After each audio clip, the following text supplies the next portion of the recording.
बिहार में अडानी का power plant आने वाला है और इस बात को लेके एक रिपोर्ट बहुत ज्यादा वायरल हुई है। अगर तुमने नहीं देखा है तो अभी देख लो। इसी भागलपुर में सरकार ने 1020 एकड़ जमीन अडानी पावर ग्रुप को 1 साल के लिए 1 रुपए की लीज पर दी। ये जमीन 30 साल की लीज पर दी गई है, यानी 30 रुपए में 30 साल तक 1020 एकड़ जमीन अडानी को सरकार देगी। उस पर पावर प्लांट लगेगा, बिजली बनेगी। तो आप तो अगर तुम बीजेपी के सपोर्टर हो या फिर नीतीश कुमार के सपोर्टर हो इन जनरल, तो आप को नॉर्मली मिठाइयाँ बांटी जा रही हो, आपको ये बताया जा रहा होगा कि कैसे अडानी गवर्नमेंट ने अडानी को मना लिया है बिहार में लाने के लिए, जॉब्स बढ़ने वाली हैं, पावर प्लांट बनने वाला है बिहार में, बिहार का डेवलपमेंट होने वाला है, एक्सेट्रा एक्सेट्रा। और एट द सेम टाइम अगर आप मोदी जी या फिर बीजेपी इन जनरल या नीतीश कुमार के अगेंस्ट हो, उनको सपोर्ट नहीं करते, तो आप इस बात को लेकर बहुत ज्यादा कंसर्न हो गए और आप इस बात आपको ये बात बताया जा रहा होगा कैसे गवर्नमेंट हम लोग को चीट कर रही है कि अडानी को 1 रुपए पर ईयर के लीज पे 1000 एकड़ का जमीन लीज पे दे दिया गया फॉर 30 इयर्स।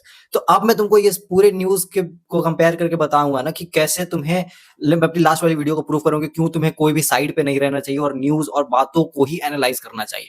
रही बात 1 रुपए वाली न्यूज की जिसको इतना ज्यादा सर्कुलेट करा जा रहा है, तो देखो प्राइवेट और गवर्नमेंट फर्म के बीच में ऐसे ही डील होती है।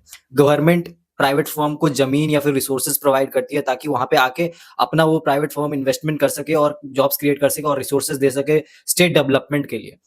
तुम सोचो अगर इस जमीन को देने के लिए गवर्नमेंट ऊपर से और पैसे लेती है अडानी से, तो वो जो 25,000 करोड़ रुपए जो अडानी इन्वेस्ट करने वाली है बिहार में और ज्यादा वो बढ़ जाता। और फिर at the end of the day Adani is a private firm, तो वो तो प्रॉफिट कमाएगी। तो प्रॉफिट कहाँ से कमाएगी? ऑब्वियस सी बात है बिहार के लोगों से ही कमाएगी। तो जो भी वहां से रेवेन्यू निकलने वाला है वो और थोड़ा महंगा, वो और ज्यादा रेवेन्यू कमाने पे लगती है। जो भी प्रोडक्ट निकलता है और महंगा निकलता है, बिजली और महंगी बिकती इस जगह से।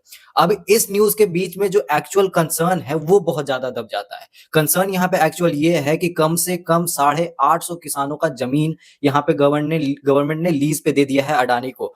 अब द प्रॉब्लमैटिक चीज इसकी गवर्नमेंट ने अडानी को लीज पे दे तो दिया है, मगर अभी तक उन 850 किसानों को उनके जमीन का मुआवजा मिला ही नहीं है। तो अब वो बेचारे किसान इस बात को लेकर कंफ्यूज हैं कि क्या उनको अपने ही जमीन पे खेती करनी चाहिए, क्योंकि कल को कभी भी अडानी आ सकते हैं वहां पे, अडानी के लोग आ सकते हैं वहां पे और अडानी का पावर प्लांट बनने के लिए लोग कह सकते हैं कि अब आप चलो यहाँ से निकलो, क्योंकि हमारा तो एग्रीमेंट हो चुका है गवर्नमेंट से। अब किसानों के पास, बेचारों के पास पैसा भी नहीं होगा कि वो कहीं और जगह पे जाके जमीन ले या फिर कोई और रोजगार करें, और ये जमीन भी उनके हाथों से चली जाएगी। तो ये एक एक्चुअल मुद्दा है जिसको लेके गवर्नमेंट से या फिर बीजेपी से या नीतीश कुमार के गवर्नमेंट से क्वेश्चन करना चाहिए। मगर इसके जगह पर चीज क्या ट्रेंड हो रही है कि गवर्नमेंट ने 1 रुपए में अडानी को फेवर कर दिया, अडानी को जमीन दे दिया, एक्सेट्रा एक्सेट्रा। एंड इसीलिए मैं कहता हूं क्यों तुम्हें क्रिटिकली सोचना जरूरी है। आई सी यू गाइस टुमारो, बाय।